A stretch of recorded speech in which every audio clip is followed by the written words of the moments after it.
Good morning, guys, or evening, or noon, or good night. I'm installing a Sargent seat on my BMW R90. Now, this is the heated seat, so the installation is going to be a little trickier than what we would normally do. So, the first step would be to remove the existing seat. You would do so with your special key and unscrew the passenger seat.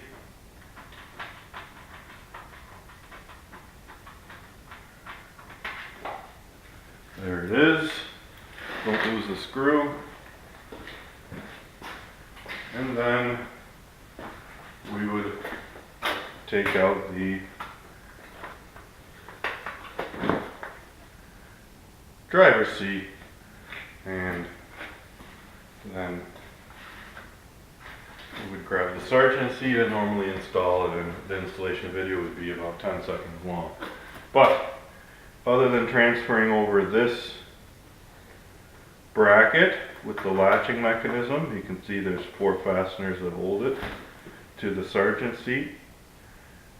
That would essentially be it. We would reverse the order, but this one has the seat heating element here, which is going to add a little bit of complexity on what it is we need to do. So, putting these seats aside,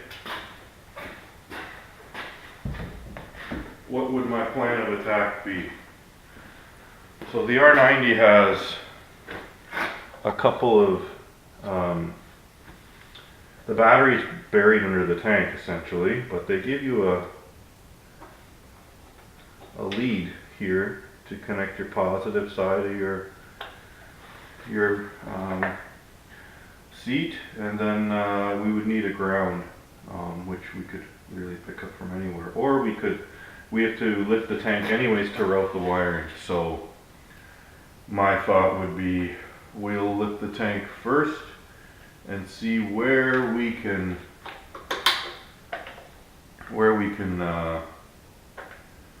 get power from and route our wiring.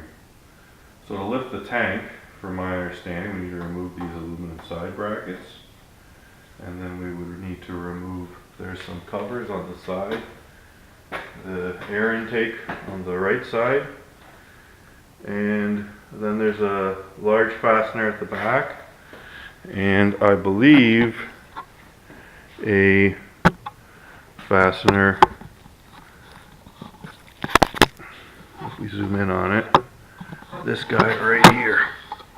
So to power the seat, I'm going to use the GPS plug, which is down here. It's hard to see, but it's definitely here on my thumb. And I bought a wiring harness that will, let me rephrase it, I'm not powering the seat.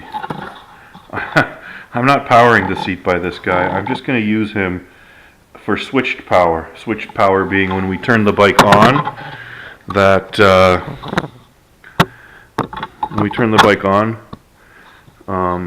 it'll essentially fire a relay that will allow me to pull power directly from the battery. And this way it ensures the heat controller only has power when the bike is running. And since we're running a relay, we won't be putting a lot of load, or really any load, on the electrical system of the bike that's monitored by the CAN bus.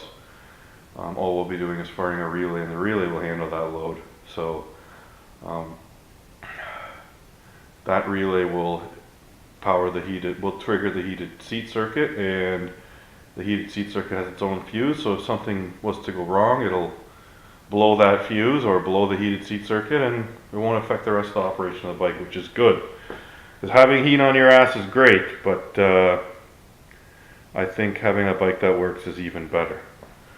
So we'll come back and see what we get with what tools we'll use to take the bike apart. Okay, so I kind of had to put a shirt over top of the tank, just as it's a really neat feature of the bike, and I hate to scratch it. And I've pre-loosened these 6 fasteners. So I wouldn't recommend doing this with an electric impact until you pre-loosen anything. So I just did it for the speed of the video.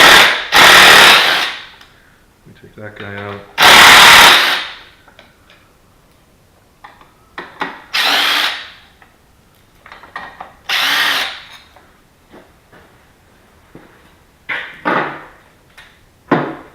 And that was a T30, and then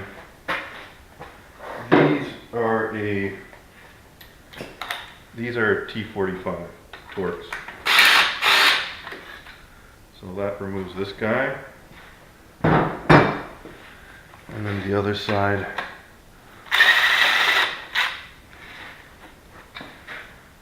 Now that gives us access to the rear fastener on the tank, but we still need to remove the air intake. Now,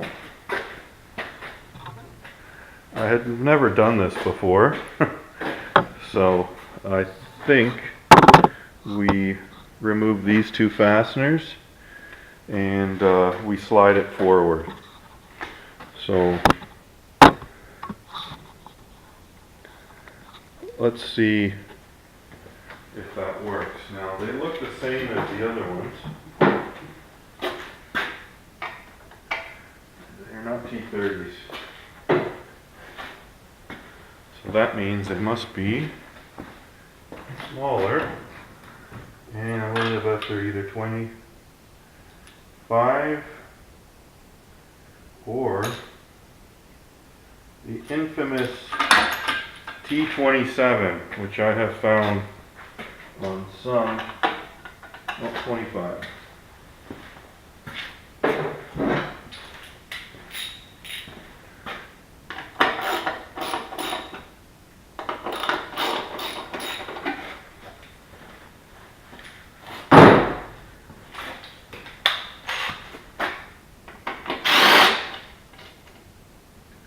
Don't lose a little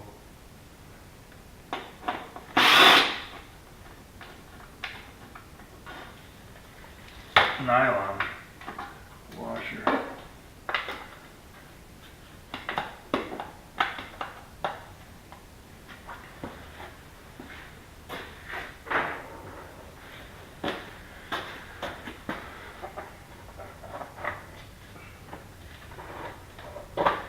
That just comes right off like that.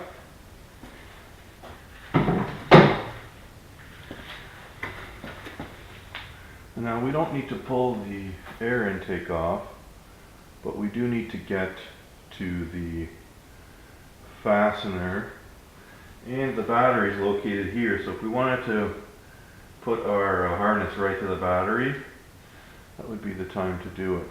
So let's have a look at how we would do that, and we'll be right back. So there are 3 fasteners holding the tank to the frame of the bike, and one of them is here. I've already gone ahead and pre-loosened it, so I'll just move it a little bit by finger tightening.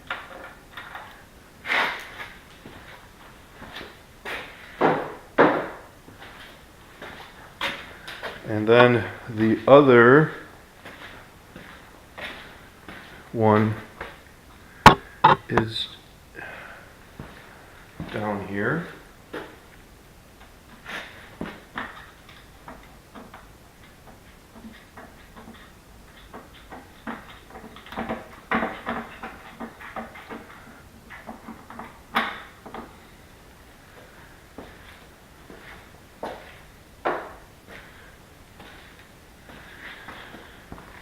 And the final one is at the back here.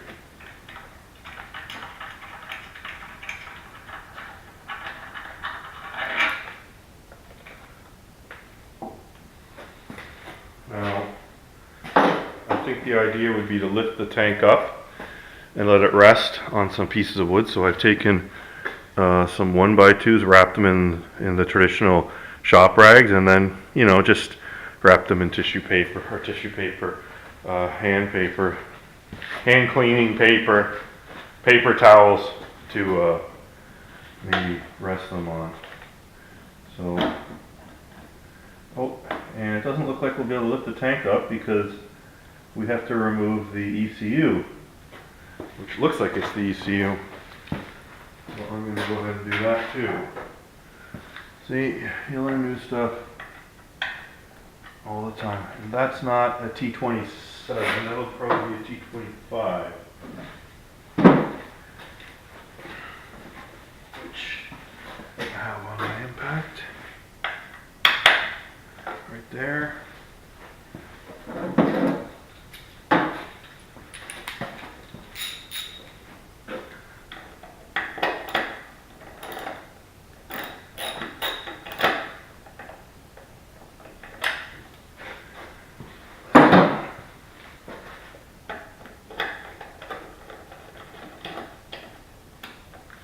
BMW loves using Torx fasteners. Okay, so that has enabled us to pull the ECU out. You just move it out of the way. Oop, we don't want it to scratch. So I'm going to get something to just tie that out of the way.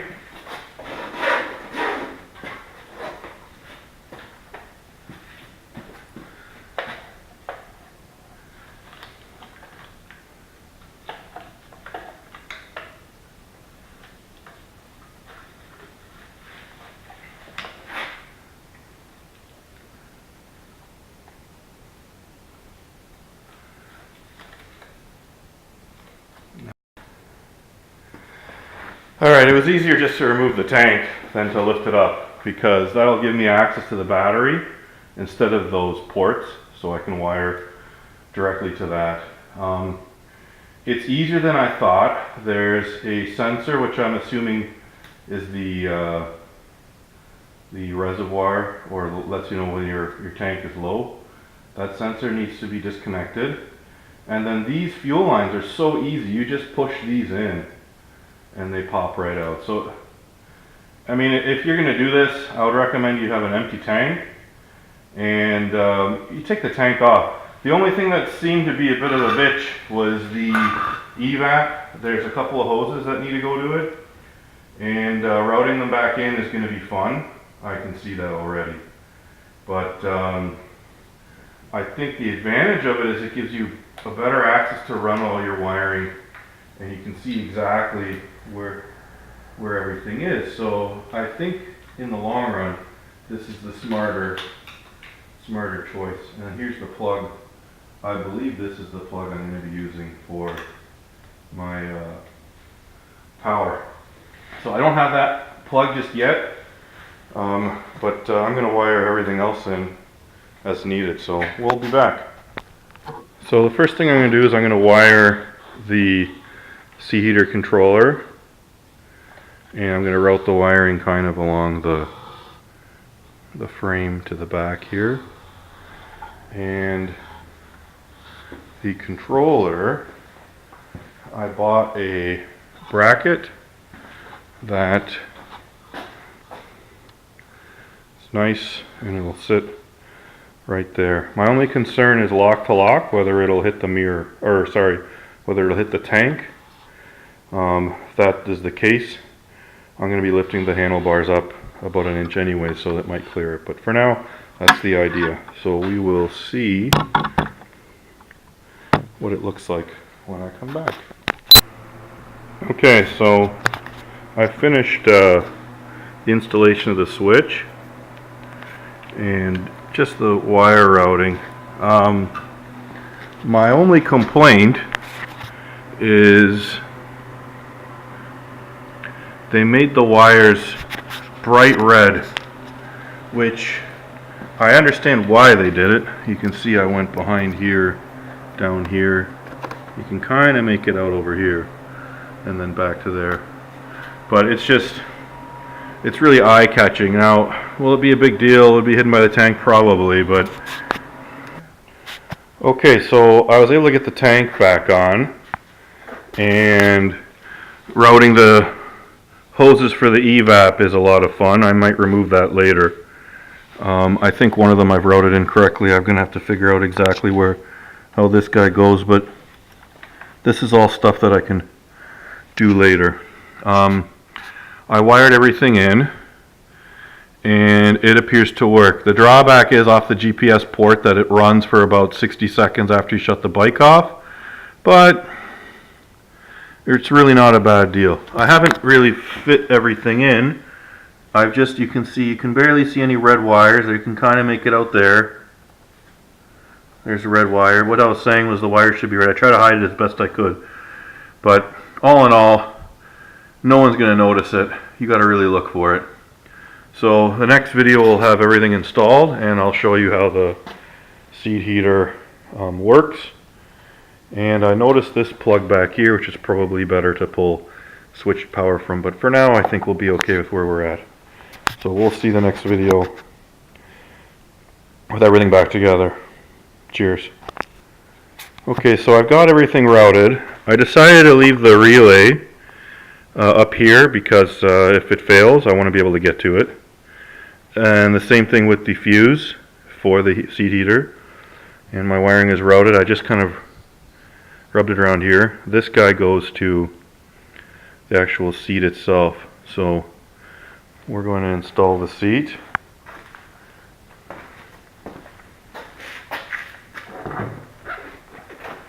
And it's got this plug, plenty of wire on it, probably more than I need. So I'm going to install the seat, and we're going to test it out.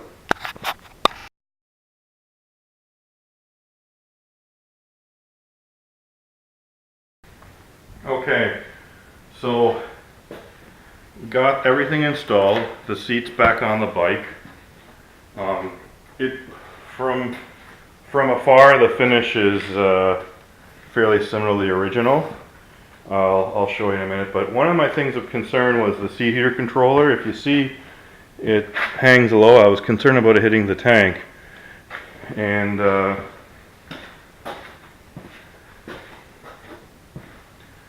yeah, so I'm planning on putting bar risers on the bike, but I don't know exactly when I'm going to do that. So if you look and I turn the wheel, it comes really close, but it doesn't hit. So as they say, clearance is clearance, right? I'll straighten it out. Now, when I key on the ignition,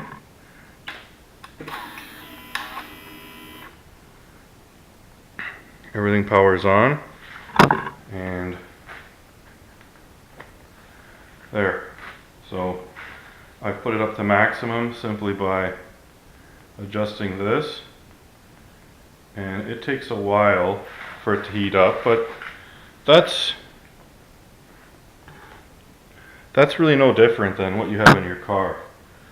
The nice thing about it is it's thumb operated, so you can quickly adjust what you want to do. And if any of you have ever ridden in, I don't want to say bad weather, but weather that's temperamental, you know how important it is to be warm, so I think this will be a nice feature to add to the bike. So, the real question is, what happens when I shut the ignition off? And since I plugged into the GPS circuit of the bike, nothing happens for about a minute. And we're going to sit here and watch it for a minute. Hopefully you started your stopwatch. I know that I've got mine going, and this is something to be mindful of, I guess. You know, if your battery's low, you don't want to leave it on full blast and walk away. I doubt a minute it'll discharge a battery, but a weak one maybe. I mean, who knows, right? And I thought it would be a lot harder to remove the tank than it was. If you plan on doing this project, I'd highly recommend you take the tank off. If you've already have your evap, your charcoal canister removed, it'll make it a little easier. I didn't have mine removed and I kept it on. I don't know why. To me, they put there, and you can see it shut off. I missed it, I was talking too much. So, difficulty level, wasn't too hard. Moving the tank was definitely the hardest part. Tying into the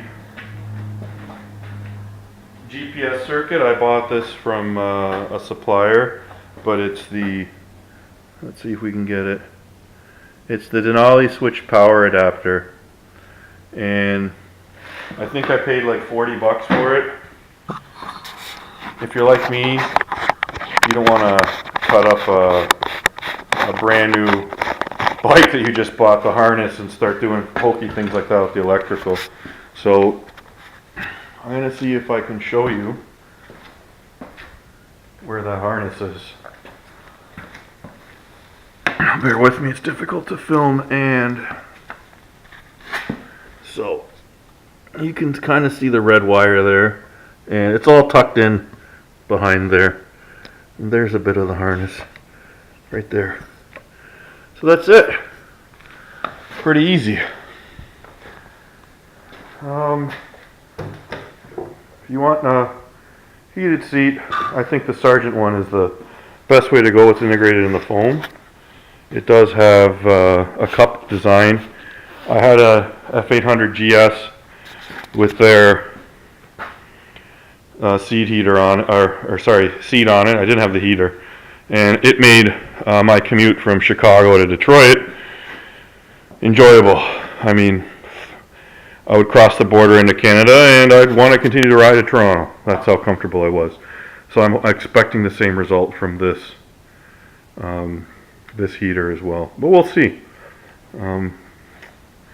That's it. So up next, I have a cowl coming. I'd like to chop the tail, and I'd like to get some engine guards, just because I'm afraid I might lean it over someday and those look expensive. But a lot of fun. Definitely recommend doing it. So if you have any questions, write them in the comments and I'll do my best to answer. Thanks, and have a good evening.